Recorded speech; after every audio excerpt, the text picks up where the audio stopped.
Dangerous secret. Ali Bosch had recovered to a certain extent now. Looking at the rain falling outside the hospital window, he was thinking only one thing. Will my love really succeed? On the other hand, Emma had become closer to Ali than ever before. Her father also no longer hated Ali, but there was always a strange worry on his face. One night, Emma heard her father talking angrily to someone on the phone. No, this secret must never come out. Emma was shocked. It was the first time she had seen her father so scared. The next day, she secretly looked at his office files. And the truth that came out pulled the ground from under her feet. The files said that many years ago, a poor family's land in Sindh, Pakistan, had been fraudulently purchased. And that land belonged to no one else but to Ali's late father. Emma's hands started shaking. She didn't know how to tell Ali the truth.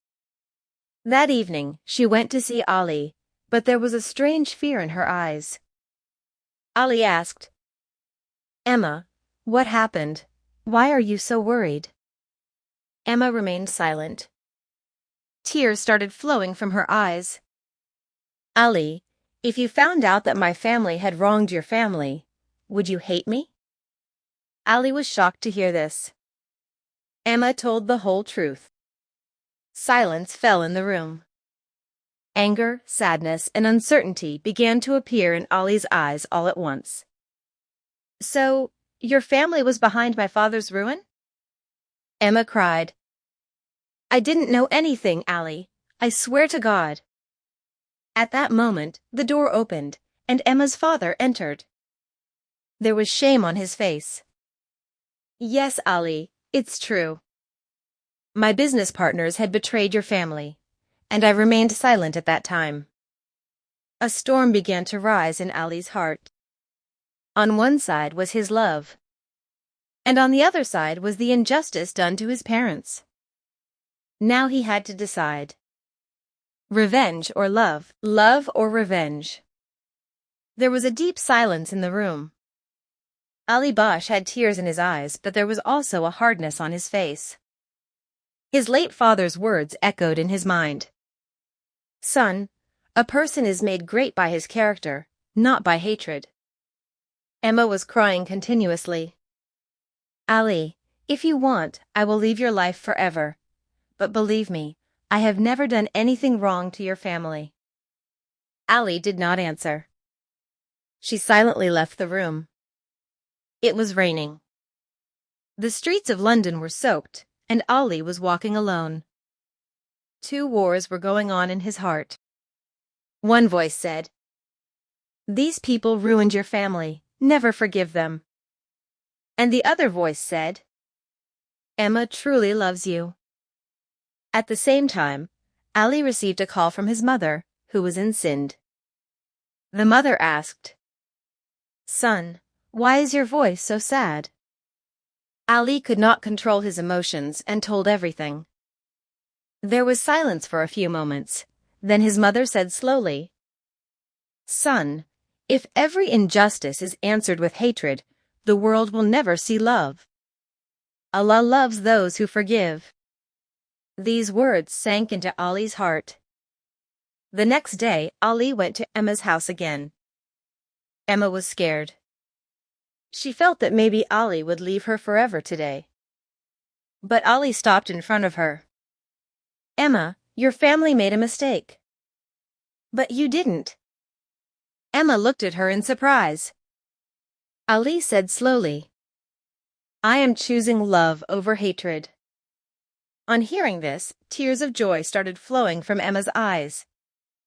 She immediately hugged Ali. Emma's father was also watching all this. There was shame in his eyes. He came closer to Ali and said, Today you have proven that you are not only worthy of my daughter, but also a big-hearted person. Then he handed a file to Ali. These are the original documents of your family's land in Sindh. I want to return everything. Ali was stunned. But there was still another storm to come. because the enemies of Emma's family now wanted to remove Ali from the path. Enemies attack. Ali Bash had the land papers in his hands. There was both joy and surprise in his eyes. Finally, his father's rights were being restored. But Emma's father knew that this matter was not that easy. He said slowly, "Ali, the people who had done this fraud are very dangerous. If they come to know that the truth has come out, they will not sit still." That night, a black car stopped outside Emma's house in London. A few masked men got out. They had only one goal: to eliminate Ali. Meanwhile, Ali and Emma were sitting on the roof of the house, dreaming about the future. Emma smiled and said, "I want to go to Sindh one day. I want to see the Indus River, the people of your village, your culture." Ali laughed. "And I will feed you real Sindhi biryani." The two were laughing when suddenly there was a sound of breaking glass from below. "They have come." Emma's father came upstairs screaming. At that moment, gunfire broke out inside the house. Emma started trembling with fear, but Ali immediately stood in front of her. "Don't be afraid. I won't let anything happen to you." The masked men reached upstairs. One of them said angrily, "Hand over the papers to us, otherwise you will all be killed." Ali held the file tightly. "This land belongs to my father." Suddenly, a man pointed a gun straight at Emma. "Give me the file." Seeing this, Ali rushed in front of Emma without thinking. The shot rang out, and Ali fell to the ground. "Ali!" Emma ran to him screaming. Her hands were covered in blood. At that moment, the sound of police cars could be heard. The attackers started running. There was fear and screams everywhere in the house. Emma was crying, holding Ali's head in her lap and saying, "Nothing will happen to you. Please open your eyes."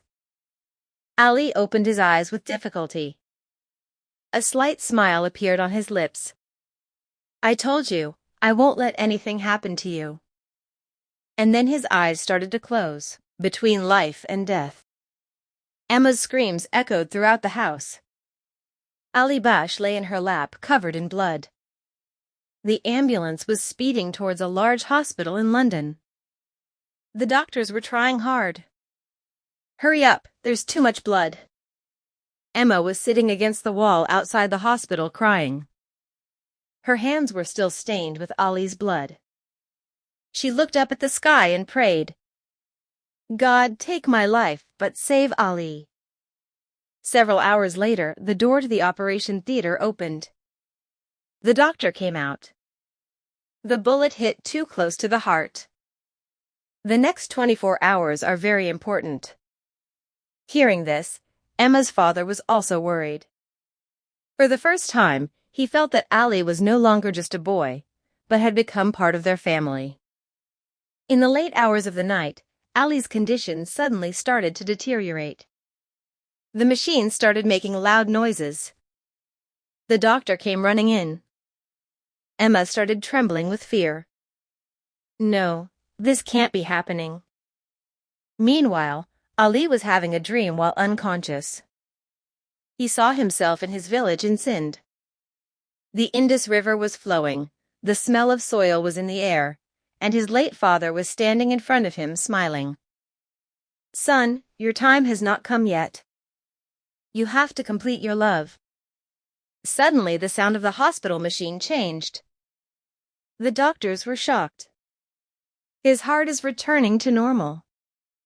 After a few moments, Ali slowly opened his eyes. Emma started crying happily. "Ali," Ali said in a weak voice, "I am back." A few days later, the police arrested the attackers. The truth had come out to the whole world.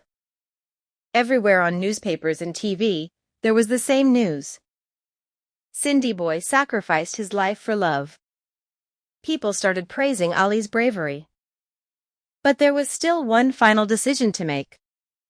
Will Emma's father really give his daughter's hand in marriage to Ali? Or was fate about to take another test, the victory of love? A few weeks later, Ali Bosch began to recover completely. Emma was with him every moment. One evening, the hospital room was silent. Emma's father slowly came in. He had a small box in his hand. He sat down next to Ali and said, "I have earned a lot of wealth in my life.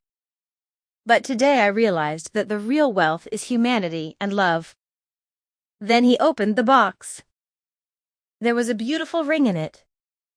"Ali, if you want, I want to give my daughter's hand in yours." Hearing this, tears of joy filled Emma's eyes. Ali was silent for a few moments, then he smiled and said, "This is the greatest happiness in the world for me." A few months later, a magnificent wedding was held, decorated with the colors of both the United Kingdom and Pakistan cultures. There was also Sindhi adrak at the wedding. And English music too. Emma wore a red Sindhi dress, while Ali wore a sherwani with an adrak and a Sindhi topi. There was joy everywhere. After the wedding, Ali brought Emma to Sindh. When Emma saw the Indus River for the first time, her eyes filled with wonder. "This place is truly like heaven." The villagers welcomed them both with great enthusiasm. The people who had once made fun of Ali were now proud of him. One evening, sitting on the banks of the Indus River, Emma held Ali's hand and said, "Love does not see language, color, country, or wealth. It only sees the heart." Ali smiled. And a true heart never loses. The adrak was waving in the wind, the sun was setting, and the hearts from two different worlds had become one forever.